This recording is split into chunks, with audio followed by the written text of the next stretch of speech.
नमस्कार, मैं हूं आपके साथ शिप्रा झा और आप देख रहे हैं प्रदेश का नंबर 1 न्यूज चैनल। रात के 9 बजने वाले हैं और आप देखना शुरू कर चुके हैं देश का पहला समझाने वाला बुलेटिन खबर तो समझिए। इस आधे घंटे में हम आपको बड़ी खबरें दिखाएंगे, खबरों के मायने समझाएंगे। तो आइए शुरू करते हैं खबरों को समझने का सिलसिला, लेकिन उसके पहले जल्दी से जान लेते हैं आज की 4 बड़ी खबरें जिस पर होगी हमारी नजर। आंकड़ों की जुबानी, एनकाउंटर की कहानी आपको बताएंगे। क्या हो रहा है एमएलसी का, क्यों हो रहा है एमएलसी का उपचुनाव, ये आपको बताएंगे।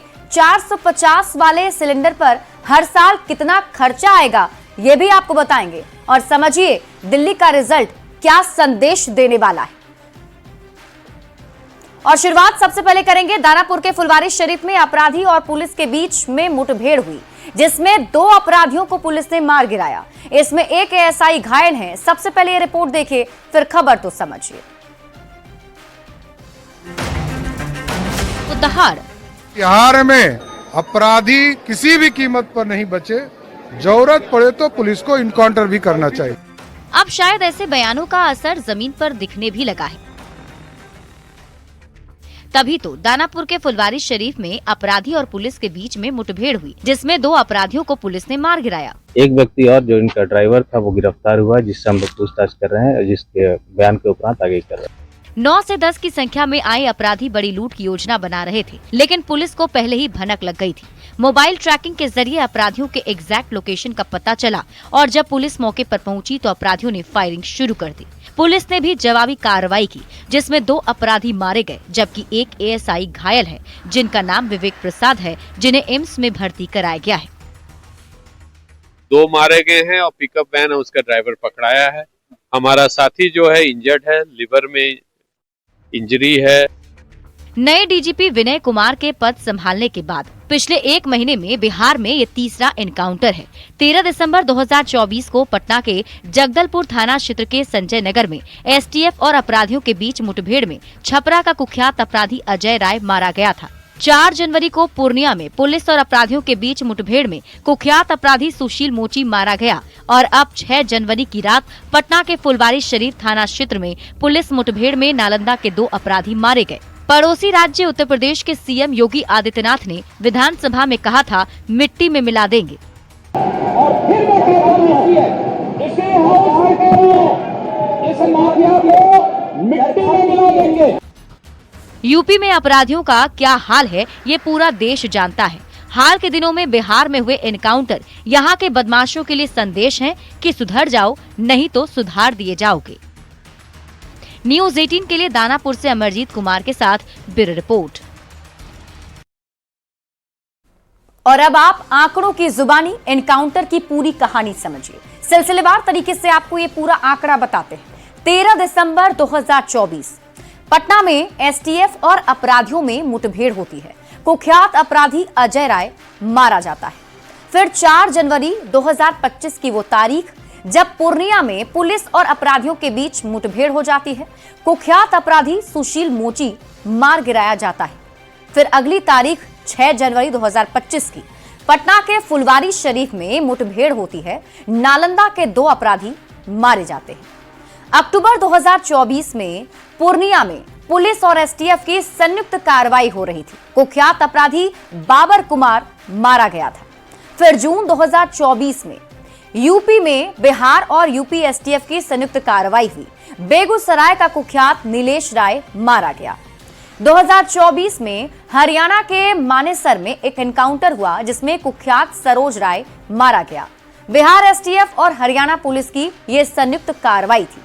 अब आप एनकाउंटर वाली खबर को समझिए। 2005 में नीतीश कुमार बिहार की सत्ता में आए, तब बिहार में कानून व्यवस्था की स्थिति बहुत ही ज्यादा खराब थी।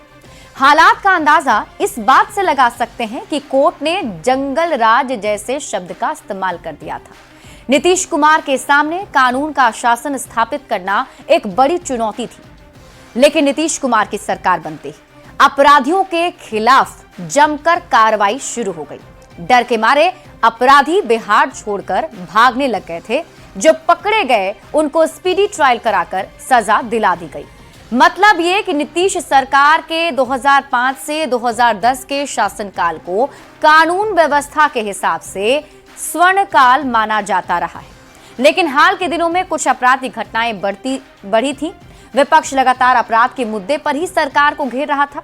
माना जाता है कि सीएम नीतीश क्राइम को बर्दाश्त नहीं करते हैं। सवाल है कि क्या फिर से बिहार में अपराधियों के लिए अब कोई जगह नहीं बची है, और यही वजह है कि लगातार पुलिस के निशाने पर अपराधी रह रहे हैं। बढ़ते हैं आगे और बात अगली खबर करेंगे। बिहार में इसी साल चुनाव है, ऐसे में एनडीए नेता आपसी तालमेल बनाकर लगातार एकजुटता का संदेश दे रहे हैं। इसकी एकजुटता तब और देखने को मिली जब एनडीए एमएलसी प्रत्याशी के नाम की घोषणा करनी थी। ये रिपोर्ट देखिए, फिर खबर तो समझिए।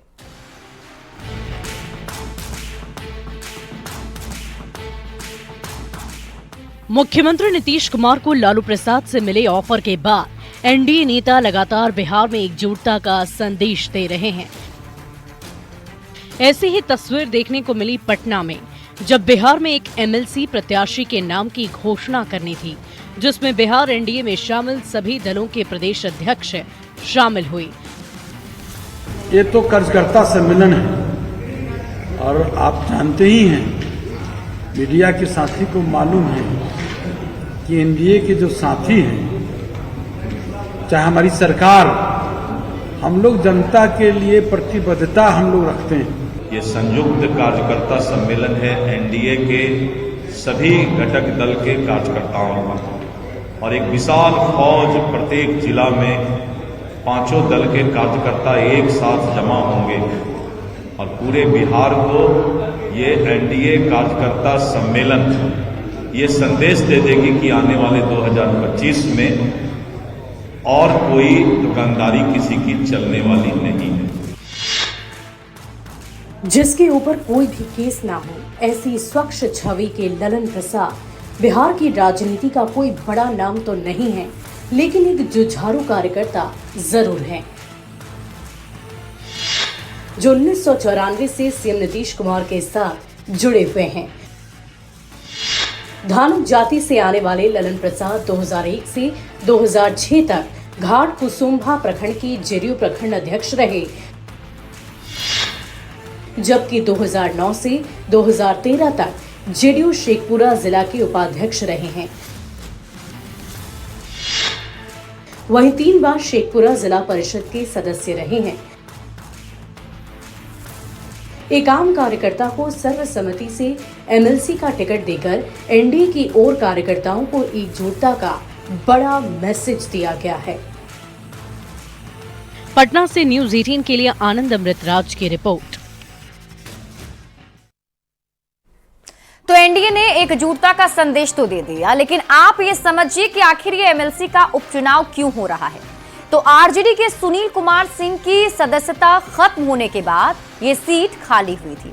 सुनील कुमार सिंह का कार्यकाल 28 जून 2026 तक का था। विधान परिषद की आचार समिति ने सदस्यता समाप्त कर दी थी। दरअसल 27 जुलाई 2024 को सुनील सिंह की सदस्यता खत्म की गई थी, क्योंकि 13 फरवरी 2024 को राज्यपाल के अभिभाषण पर वाद विवाद चल रहा था, और इसी दौरान आरजेडी के सुनील कुमार सिंह ने सीएम नीतीश कुमार की मिमिक्री की थी। आरोप है कि उन्होंने मुख्यमंत्री के खिलाफ आपत्तिजनक टिप्पणी भी की थी। ऐसे में जेडीयू के एमएलसी भीष्म सहनी ने इस संबंध में आचार समिति के समक्ष याचिका दायर की थी, जिस पर सुनवाई करते हुए आचार समिति ने आरोपों को सही पाया था और विधान परिषद के सभापति को अपनी रिपोर्ट सौंप दी थी। इस रिपोर्ट में सुनील कुमार सिंह पर कार्रवाई की मांग की गई थी, जिसके बाद सुनील कुमार सिंह की सदस्यता रद्द कर दी गई थी, और यही वजह है कि इस सीट पर उपचुनाव हो रहा है। बढ़ते हैं आगे और बात अगली खबर ही करेंगे। प्रशांत किशोर को बीजेपी की बी टीम बताने वाले तेजस्वी यादव के बयान पर बिहार बीजेपी के अध्यक्ष दिलीप जायसवाल ने तंज कसा है। दिलीप जायसवाल ने कहा कि नीतीश कुमार के साथ जो आना चाहते हैं आए, उनका स्वागत है।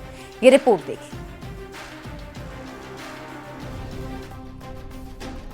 बीजेपी की बी टीम है और कौन? हमको क्या मतलब है, कोई बोले बी टीम, ए टीम, सी टीम। एनडीए की सेहत पर कोई असर नहीं पड़ेगा। बीपीएससी के मुद्दे पर प्रशांत किशोर ने थोड़ी बढ़त क्या बनाई। नेता प्रतिपक्ष तेजस्वी यादव ने एक बार फिर उन्हें बीजेपी की बी टीम कह दिया। कौन है? बीजेपी की बी टीम है। बीजेपी की बी टीम है और कौन? प्रशांत किशोर को बीजेपी की बी टीम बताने वाले तेजस्वी यादव के बयान पर बिहार बीजेपी के अध्यक्ष दिलीप जायसवाल ने तंज कसा है। दिलीप जायसवाल ने कहा कि नीतीश कुमार के साथ जो आना चाहते हैं आए, उनका स्वागत है। अगर प्रशांत किशोर को तेजस्वी यादव बोल रहे हैं कि बी टीम है, इससे दिक्कत किसको है भाई? हमको क्या मतलब है? कोई बोले बी टीम, ए टीम, सी टीम, वाहिगुरु नाम जहाज का चढ़े सो उतरे पार। नीतीश कुमार तो एक जहाज है, जिसको चढ़ना है चढ़े और जिसको उतरना है उतरे। वहीं इस तरह के आरोपों पर जेडीयू के नेता और मंत्री लेसी सिंह ने तेजस्वी यादव और प्रशांत किशोर दोनों पर निशाना साधा। देखिए, कौन क्या बोल रहे हैं उससे कोई फर्क नहीं पड़ता है। एनडीए की सेहत पर कोई असर नहीं पड़ेगा। लोकसभा के चुनाव में आप लोग देख लिए कितने विपक्ष के लोग क्या क्या नहीं बोल रहे थे। बीपीएससी के मुद्दे पर प्रशांत किशोर से पिछड़ चुका विपक्ष उन्हें लगातार बीजेपी की बी टीम बताकर आगे निकलने और बीजेपी जेडीयू में दरार डालने की जुगत में है। लेकिन दिलीप जायसवाल ने ये कहकर उस पूरी कोशिश पर ही पानी फेर दिया कि नीतीश कुमार के साथ जो आना चाहते हैं आए, उनका स्वागत है। न्यूज़ 18 के लिए पटना से आनंद अमृतराज के साथ ब्यूरो रिपोर्ट।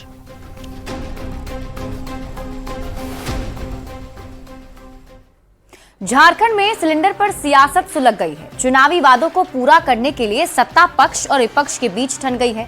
450 रुपए में गैस सिलेंडर की गारंटी को वित्त मंत्री ने कांग्रेस पार्टी का वादा बताया और ये कहा कि ये इंडी अलायंस का वादा नहीं था। वादे पर यू टर्न लेने पर बीजेपी ने इसे हेमंत सरकार का जुमला बताया और जमकर निशाना भी साधा है। ये रिपोर्ट देखिए। 450 रुपए में गैस सिलेंडर, इंडी अलायंस की गारंटी। 450 में गैस सिलेंडर, इंडी अलायंस का वादा। 1 वोट 7 गारंटी वाले घोषणा पत्र में जनता से प्रॉमिस। झारखंड में इसी प्रॉमिस से पलटने पर पॉलिटिक्स हो रही है। रविवार को वित्त मंत्री राधाकृष्ण किशोर ने सस्ते सिलेंडर की गारंटी को इंडी अलायंस नहीं बल्कि सिर्फ कांग्रेस पार्टी का वादा बताया और कहा कि जब तक इंडिया गठबंधन के प्लेटफॉर्म पर ये डिसाइड नहीं होता है, तब तक आप ये नहीं कह सकते हैं कि इंडिया गठबंधन का ये एश्योरेंस था कि हम 450 रुपया गैस सिलेंडर देंगे। हेमंत सरकार पर बीजेपी चुनावी वादे पर यू टर्न लेने का आरोप लगा रही है। बीजेपी का कहना है कि हेमंत सरकार वादों की भूल भुलैया में भोली भाली जनता को गुमराह कर रही है। विधानसभा चुनाव में झारखंड की महिलाओं से 450 रुपए में गैस सिलेंडर देने का वादा महज एक जुमला था। सारे चुनावी समय के जुमलेबाजी होती है। लोगों को, हमारी जो भोली भाली जनता है, हमारी माताएं बहनें हैं, उन्हें इस प्रलोभन में अपनी ओर आकर्षित करने के लिए ये सारे प्रोपेगेंडे जो हैं ये आजमाते हैं। सर्दी में सस्ते सिलेंडर पर सियासत सुलग गई है। सत्ता पक्ष और विपक्ष की ओर से एक दूसरे पर निशाना साधा जा रहा है। बीजेपी वादों से मुकरने पर हेमंत सरकार को घेर रही है। जवाब में जेएमएम ने गैस सिलेंडर की महंगाई का ठीकरा बीजेपी पर फोड़ रही है। 450 से सिलेंडर की कीमतें बढ़ाकर 1250 करने वाले ताकतें कौन है, कौन सरकार है, कौन जिम्मेवार है, पहले ये बता दे विपक्ष के लोग। 450 रुपए में सिलेंडर भी देंगे, बहुत जल्द देंगे, इंतजार करें। जेएमएम चुनावी वादे को जल्द पूरा करने का भरोसा दे रही है, पर वित्त मंत्री राधाकृष्ण किशोर ने यह साफ कर दिया है कि 450 में गैस सिलेंडर देने का वादा कांग्रेस पार्टी के अकेले का था। जब तक इंडी गठबंधन के अंदर एक राय नहीं बन जाती है, इस वादे को पूरा करना संभव नहीं है। लिहाजा देखना होगा कि ये महज चुनावी जुमला साबित होता है या हेमंत सरकार गारंटी को पूरा करने की गारंटी रखती है। रांची संवाददाता संजय कुमार सिन्हा और जमशेदपुर संवाददाता आशीष तिवारी के साथ ब्यूरो रिपोर्ट, न्यूज़ 18। और अब आप खबर तो समझिए। इंडिया ने चुनाव से पहले 450 रुपए में सिलेंडर देने का वादा किया था। ये वादा इंडिया अलायंस की तरफ से किया गया था। अब झारखंड में इंडिया अलायंस की सरकार है। सरकार से 450 रुपए में सिलेंडर पर सवाल पूछे जा रहे हैं। फिलहाल झारखंड में एक सिलेंडर की कीमत 860 रुपए के करीब है। ऐसे में अगर सरकार 450 रुपए में सिलेंडर उपलब्ध कराती है तो उसे एक सिलेंडर पर 410 रुपए की अतिरिक्त सब्सिडी देनी होगी। एक आंकड़े के मुताबिक झारखंड में 34 लाख परिवार हैं और इस फैसले से 34 लाख परिवारों को सीधा लाभ होगा। लेकिन एक परिवार महीने में एक सिलेंडर भी खरीदता है तो सरकार के खजाने पर 139.4 करोड़ के करीब अतिरिक्त खर्चा आएगा। मतलब इतना भार पड़ सकता है। अभी हाल ही में मैया सम्मान योजना पर सरकार ने 1415 करोड़ 44 लाख रुपए की राशि लाभार्थियों को दी है, तो ऐसे में एक और बड़ा बोझ सरकार पर आ सकता है। हालांकि सरकार की तरफ से कहा जा रहा है कि वो जल्द ही इस पर भी ध्यान देगी। बढ़ते हैं आगे, बात अगली खबरें करेंगे। दिल्ली विधानसभा चुनाव की तारीखों का ऐलान हो चुका है। 5 फरवरी को दिल्ली में वोटिंग होगी और 8 फरवरी को नतीजे का ऐलान होगा। चुनावी डेट शीट आने के तुरंत बाद आम आदमी पार्टी ने दिल्ली वालों को एक बार फिर से इमोशनल करने की कोशिश की है। ये रिपोर्ट देखिए। 2025 में होने जा रहे पहले विधानसभा चुनाव की घोषणा हो चुकी है। निर्वाचन आयोग ने दिल्ली में चुनाव की तारीखों का ऐलान कर दिया। दिल्ली की सभी 70 सीटों पर 5 फरवरी को वोट डाले जाएंगे और 8 फरवरी को नतीजे का ऐलान होगा। चुनाव की तारीखों का ऐलान होते ही आप, बीजेपी और कांग्रेस ने अपनी अपनी जीत के दावे किए हैं।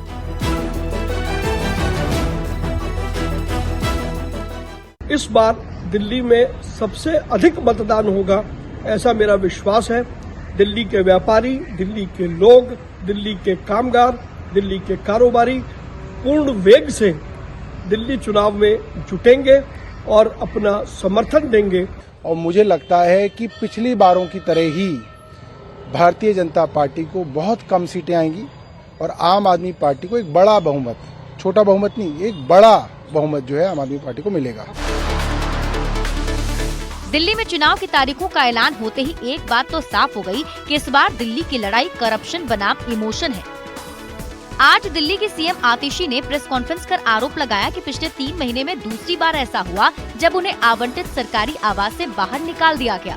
सीएम आतिशी के आरोपों का जवाब देते हुए बीजेपी ने कहा कि आतिशी नौटंकी करने के बजाय पहले ये तय कर लें कि उनका मकान कौन सा है।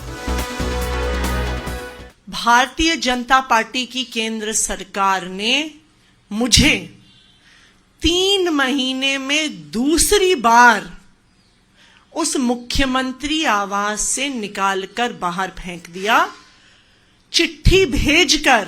आतिशी जी से मेरा निवेदन है कि रोज नौटंकी करने की बजाय इस मकान को लेकर के वो ये बता दें कि उनका मकान है कौन सा।